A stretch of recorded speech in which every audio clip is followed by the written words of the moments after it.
Good morning, West Virginia.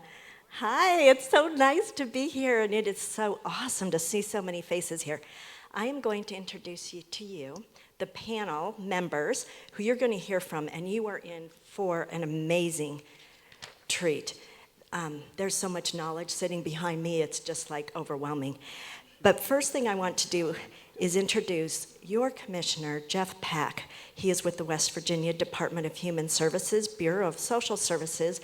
I've been doing this work for about, I was going to say 40 years, but let's go 30 so it doesn't sound like I'm so old. But this is one of the hardest jobs you can have, is what Commissioner Pack does. So you are fortunate to have somebody with his type of passion.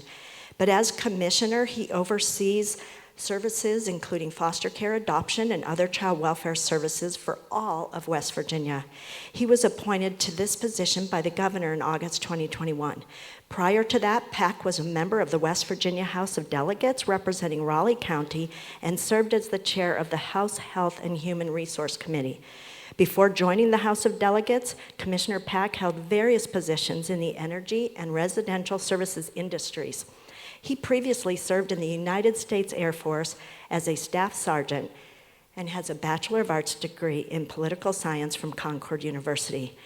This is a very impressive resume, but thank you, Commissioner, for all of your service for our country. Let's give it up.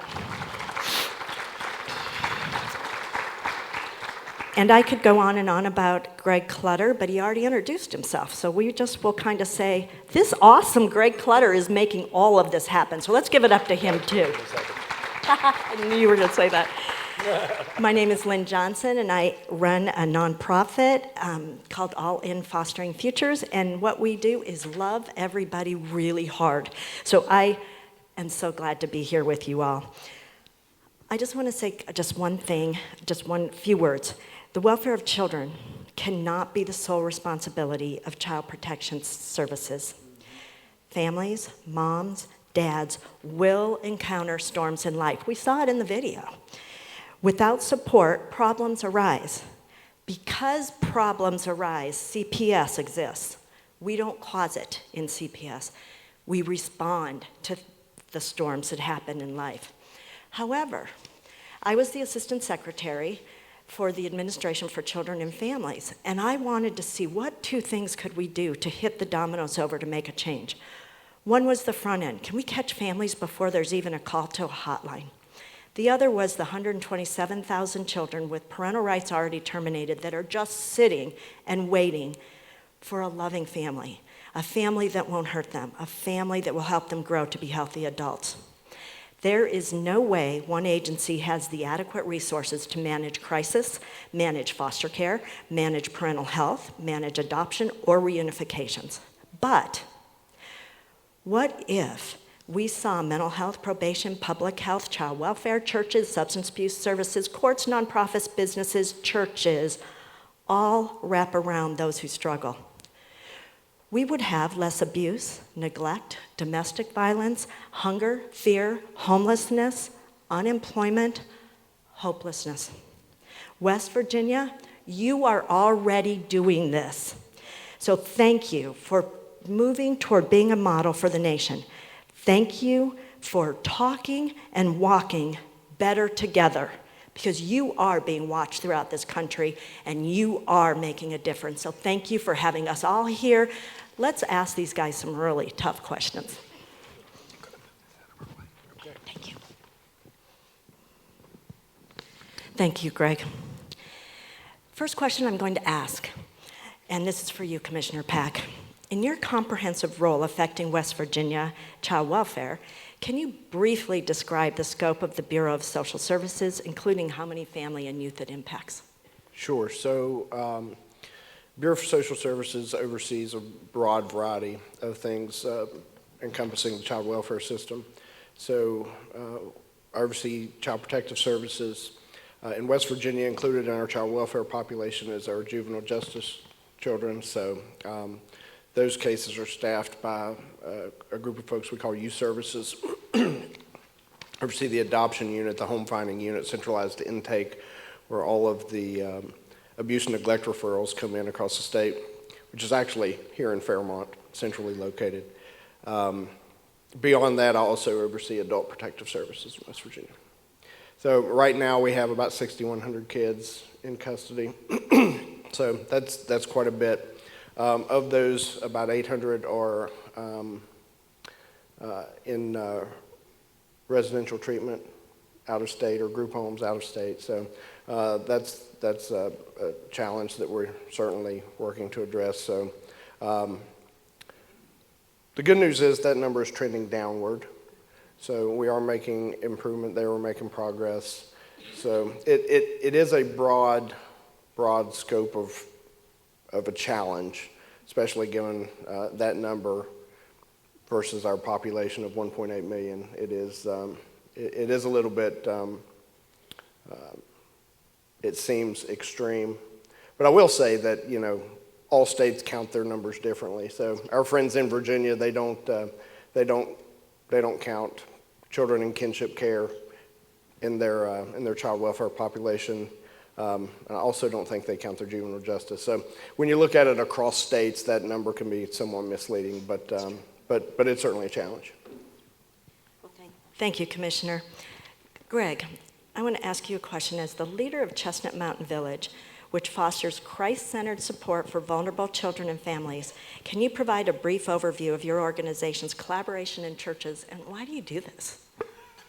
Great question. The fundamental reason we do this is because we are Christ-centered, and we believe it's our responsibility.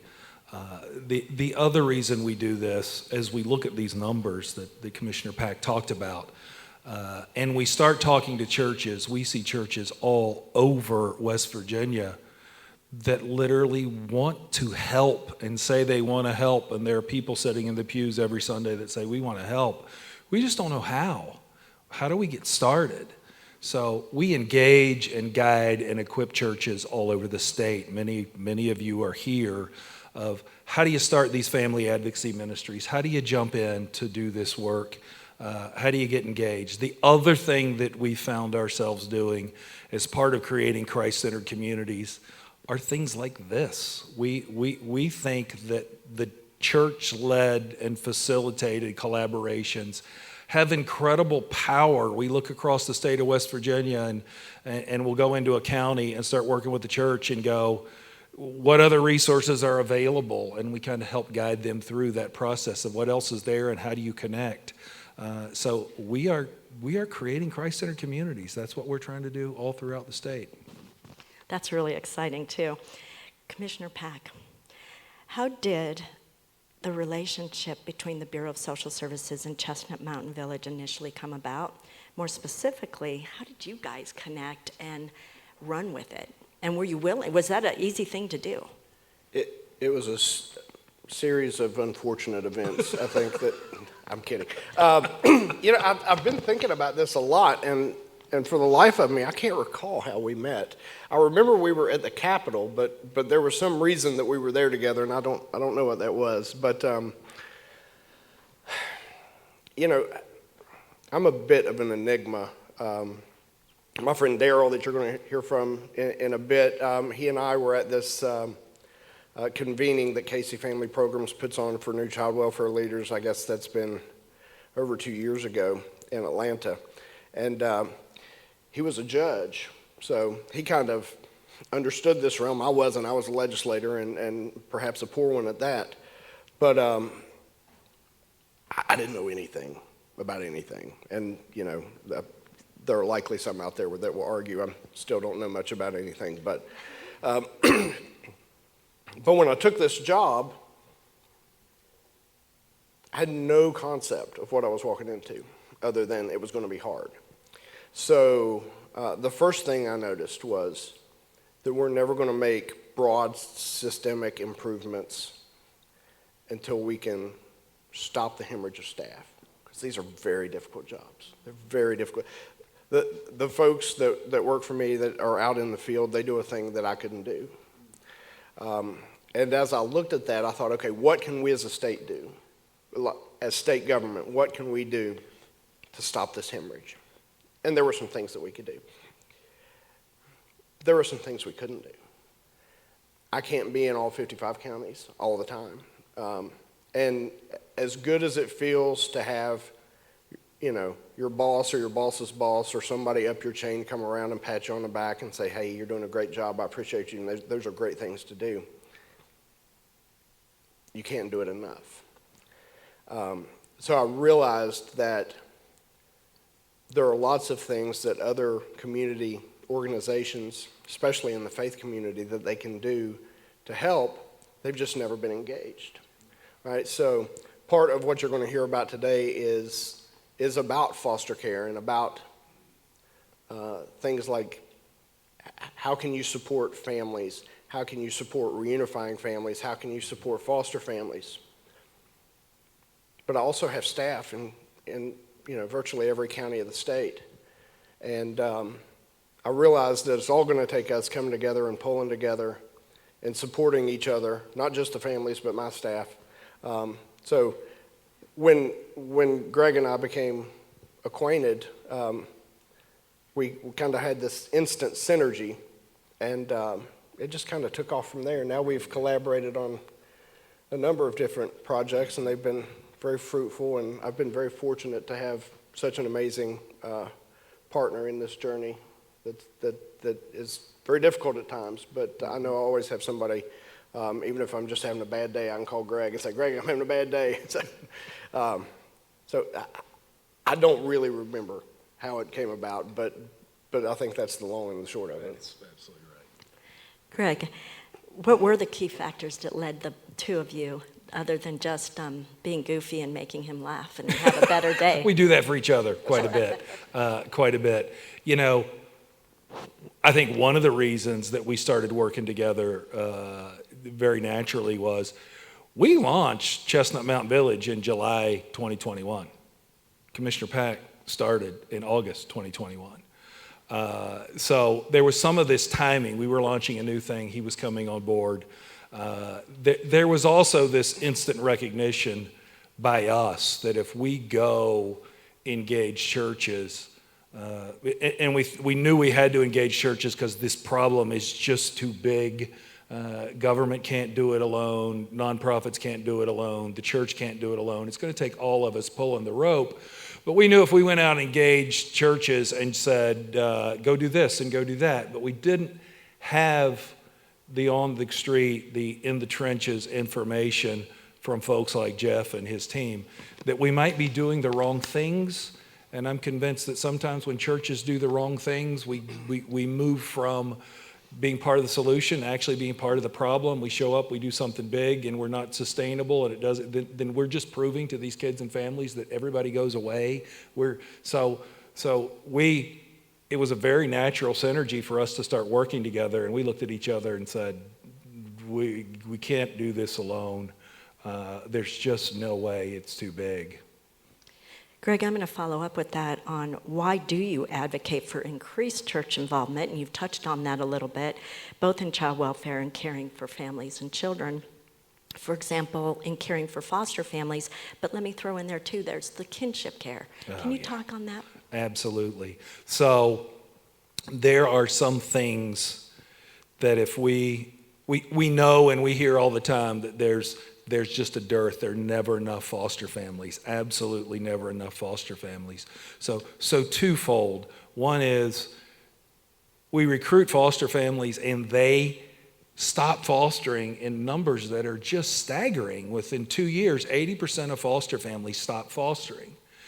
But we saw, looking across the nation, that when those foster families are well supported and cared for, things that government doesn't necessarily and can't do, but churches are designed to do, we saw that number just completely flips. It goes from 80% quit every 2 years to 90% are still fostering into that second year.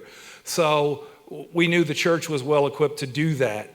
And we also knew that the reason that was happening is because there were social, emotional, spiritual supports, practical things that were happening. And the families were just getting stronger. We also know that if kinship families stop, these kids go right into care. They go right into foster care. So we began working and training families how to do that work. And it's different with primary families. It's absolutely different. They need different things than foster families. Foster families step up and they're in this fight because they want to be on this fight. Grandma did not want to be raising her 14-year-old grandson at this age. She needs different things. And the church can wrap around her and that young man and that example and walk alongside in a very different way. And also with primary struggling families, we can do that. So we think churches really need to be engaged for those reasons because there's things we can do. And the other reason is, Jeff mentioned manpower. Y'all, there are a lot of churches in West Virginia and a lot of people that can get engaged in this work that we just think haven't been aware of what's going on, and no one said, here's a specific way you can help. I'm going to build off that for you, Commissioner. Can you discuss the overlap in the Bureau of Social Services and the Village's vision for supporting foster children and families, specifically addressing the need for more foster homes, the challenges in retaining these families, and the impact on children when there aren't enough homes, which follows up on what Greg was just talking about? Right. So whether you're a foster family or a traditional family, everybody needs some help from time to time, right? If you've raised young children, there are times you just need a break, right? There are times that you've worked all week, you've had all these things going on, and you've got to come home, you've got to mow the lawn, or you've got to do laundry, meals to prepare, all of these things. And that's difficult enough in a traditional family. Right. When you add the additional stress of a foster family, of children who've endured some, at best, less than ideal circumstances, those challenges are compounded.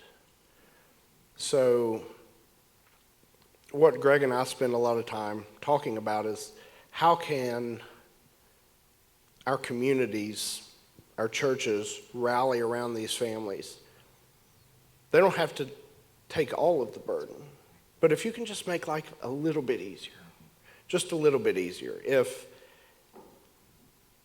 maybe you don't know how to help, but maybe you can call the family and say, hey, what's going on? Can I bring you a meal? Can I come over and help you with your lawn? Can I come do some laundry?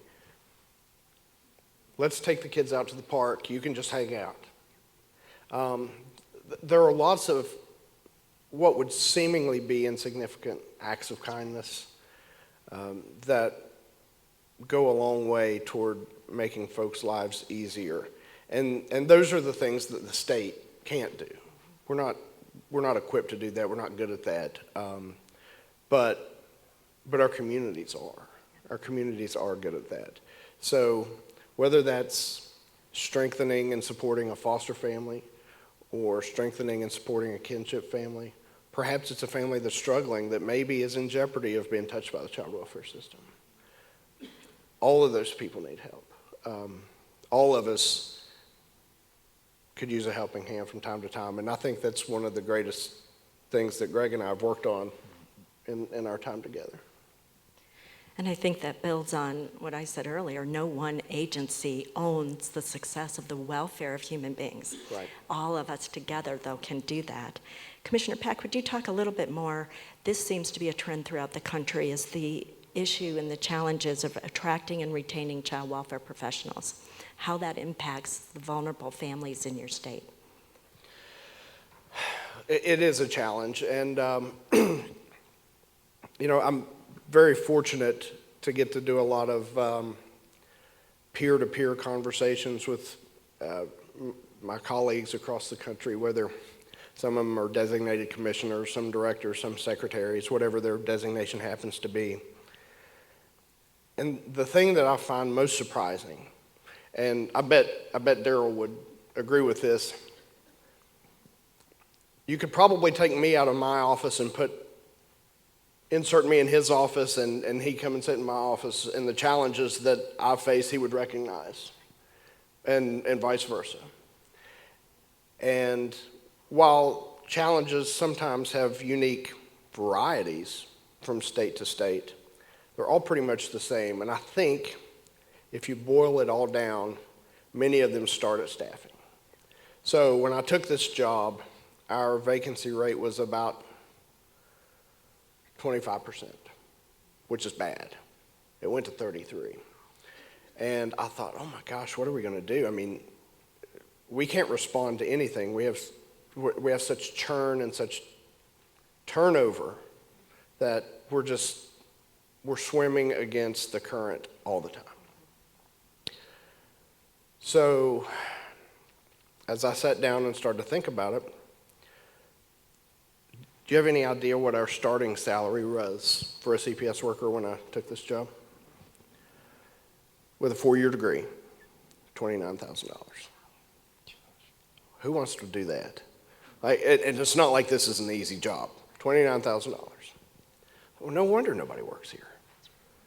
No wonder nobody works here. So I really took that upon myself in earnest, and we've been very fortunate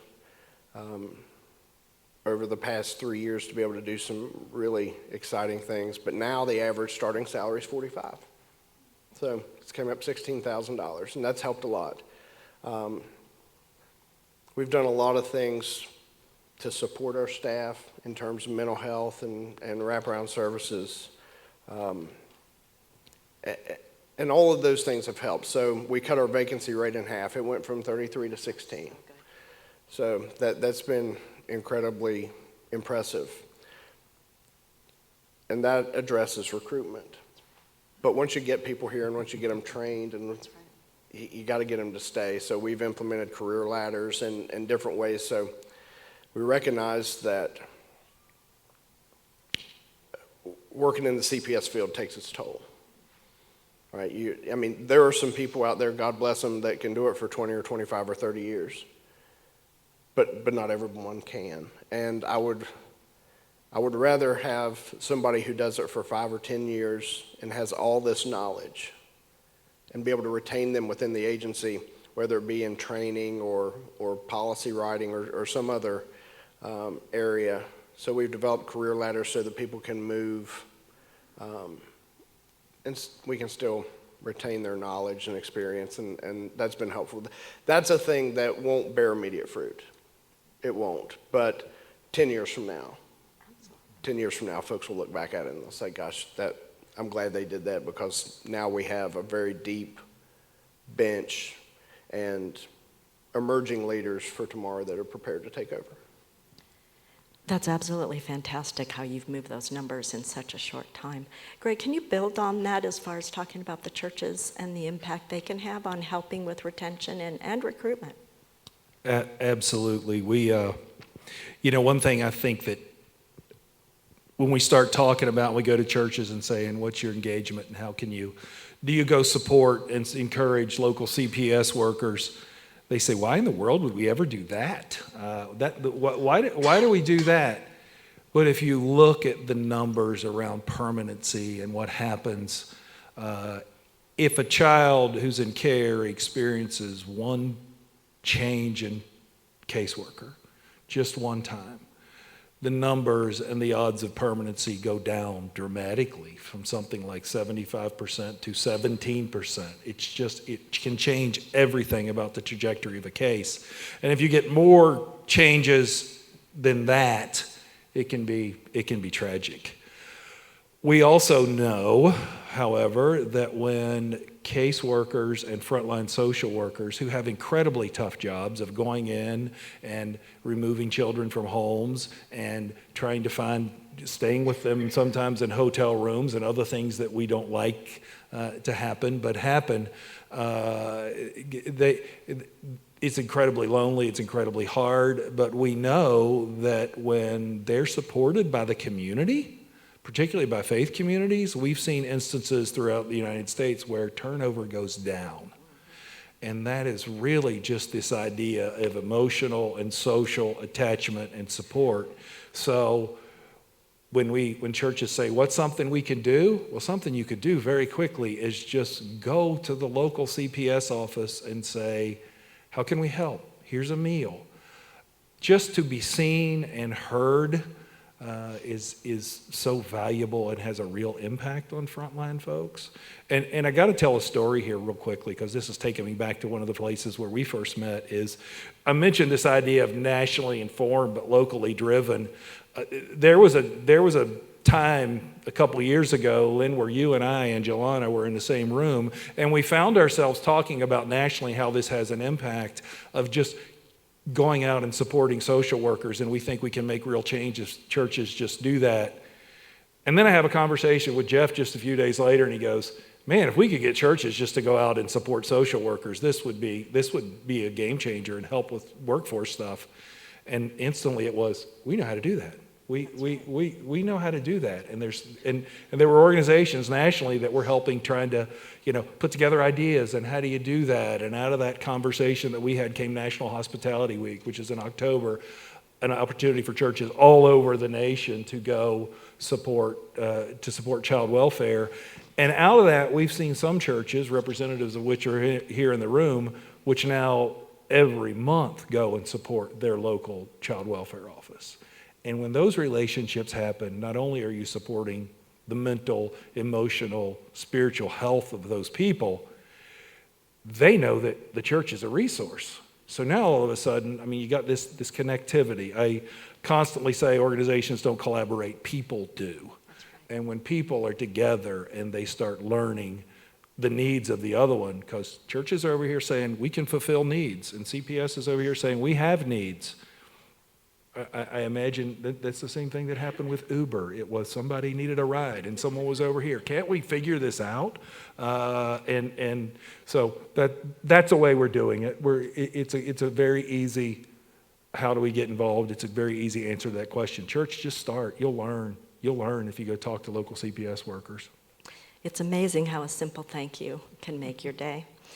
So since you're pushing the foster care Uber, what I want to bring forward is starting with you, Commissioner, mentioning wanting churches to be Ubers for foster care to help address caring for vulnerable children and families. What specific message would you convey to church leaders, pastors, members, and attendees about engaging with these issues? And then just go to you, Greg, next. Gosh, that's a good question. I know what Greg's going to say, so I'm going to steal his answer to make it. I will say this. There's no one-size-fits-all answer.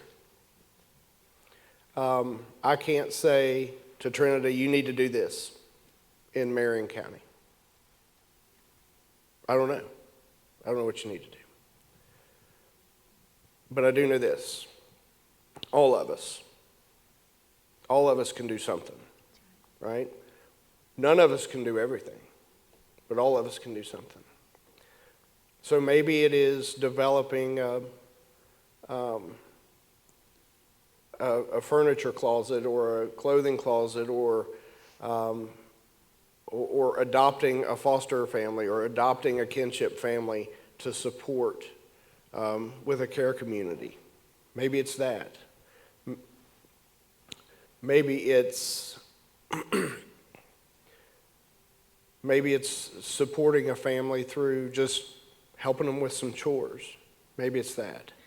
Maybe it's, as Greg says, kind of adopting a local office to go out and support the child welfare workforce. And it's not just child welfare, right? It's not just my staff. There's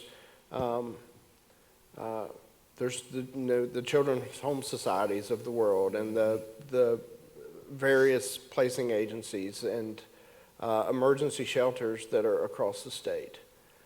There's lots of people who can be supported, and there's lots of people who can be thanked for their hard work.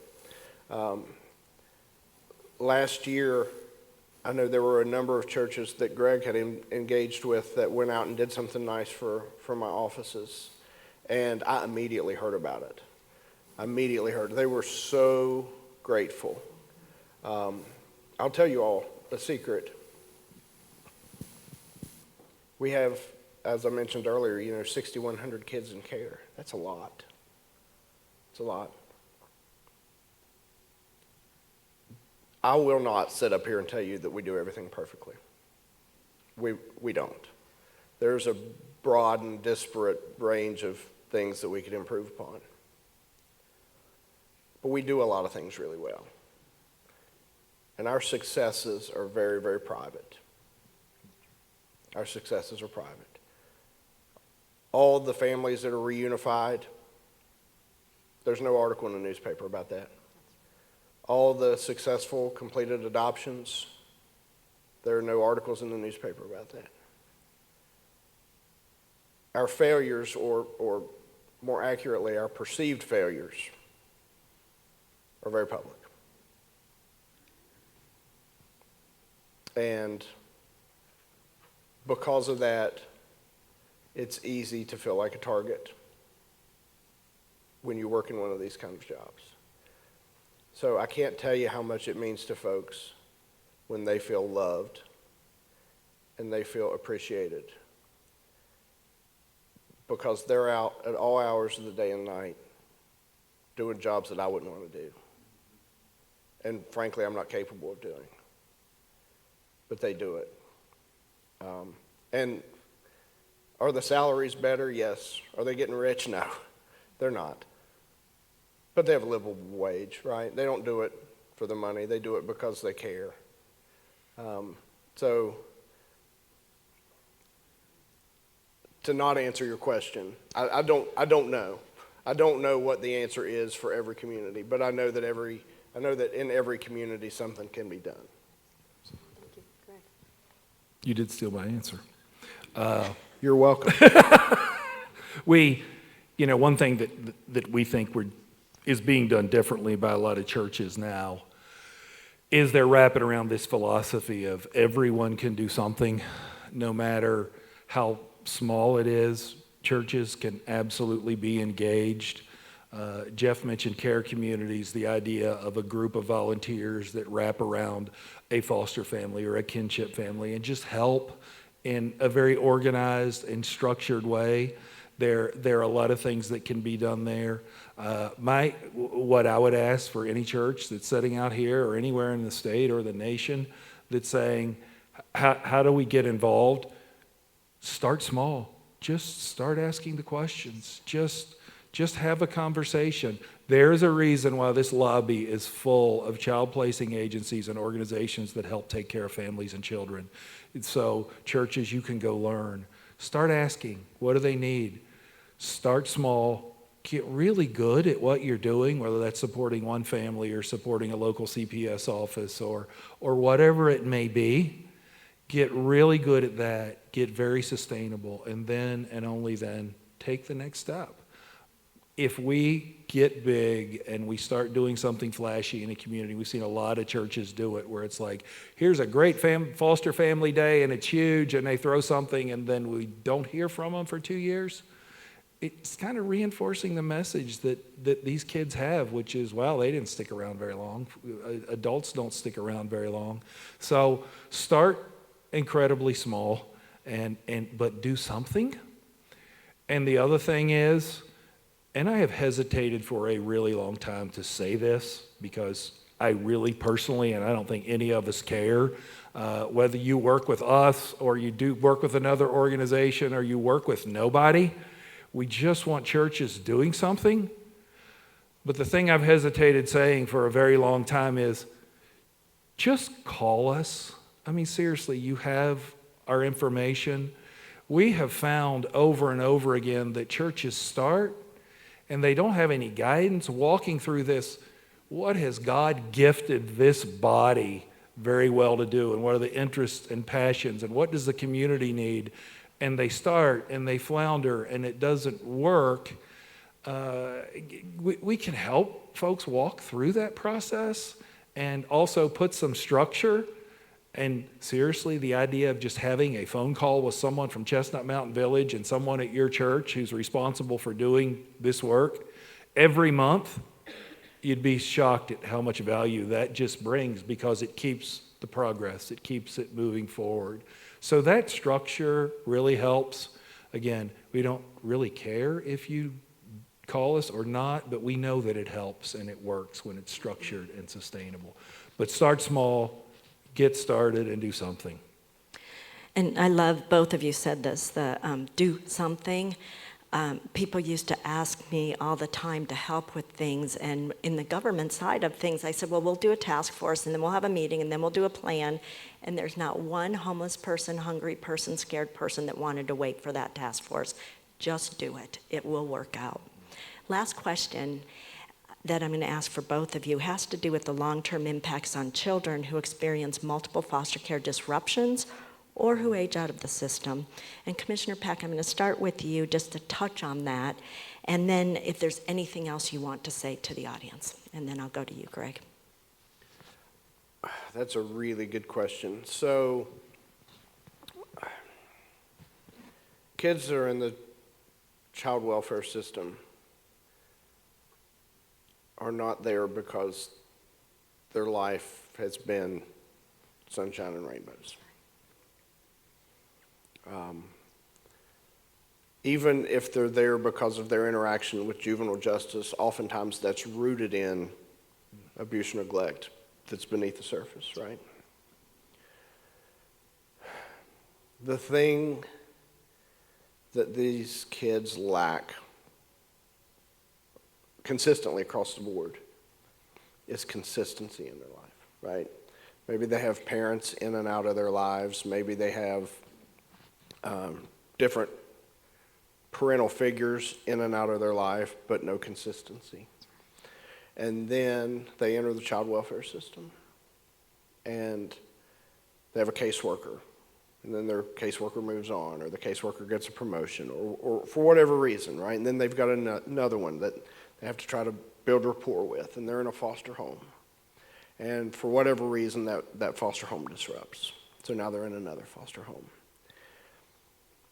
And this is something that I see especially most prevalent amongst older kids that are in emergency shelters or older kids that are in moving toward transitional living and are going to age out, is they don't want a family. They don't want a family. You might think, gosh, how can that be? If all of your experiences with family are negative,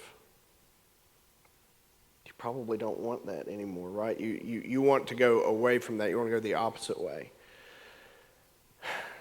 So it has to be our goal to endeavor for consistency for kids, right?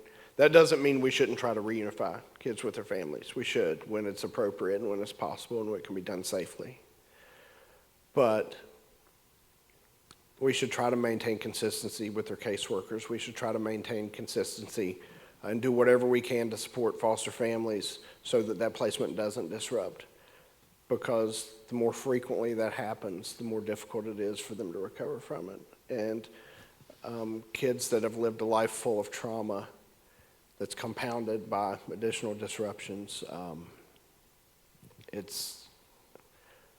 we're here for the best interest of the kids, right, individually. And disruption and lack of continuity is not in their best interest. I completely agree. Greg, will you build on that and any other comments you want to make? Absolutely. I think that's the idea of disruptions and helping families through those processes and supporting them is one of the main things that we just over and over again, we really focus on. We're also taking up the mantle, and you'll hear some of it this afternoon, that I think it's really hard for foster families to find local parent coaching and support and things like TBRI to help them recover from trauma here in West Virginia. So it's one reason we've provided some resources in every packet for everyone that's come in terms of how do you get some one-on-one parent coaching, how do you do those things. And those are things churches can do. We can absolutely help fill in educational gaps. There are organizations like Show Hope and others that have this training available, and we can make those resources available and better equip families. because when those children show up and they've experienced this trauma, it's really hard. And they don't come with a manual in terms of if this, then that. It takes a lot of specialized knowledge to do that. And as far as aging out, there are opportunities right in your own communities to support young folks that are aging out. We see several churches doing that. Middle College right here at Fairmont State University is going to give an amazing opportunity for churches like this one right here in Marion County to support kids that are on the verge of aging out, that are in care. Thank you to both of you.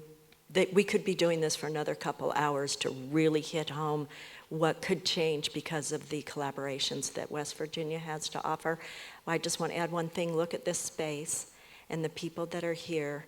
We're talking visitations can happen in a non-governmental building. Government workers, if you need space, so many churches will let you use their offices. There are ways to do this that is easy and not concerning, especially for those that don't have faith. We want to go both ways, and churches can offer that. So open it up, both government and churches and nonprofits and businesses, and thank you to both of you for sharing this information. It was extremely helpful. Let's give it up for these two. Appreciate you, brother. Good job.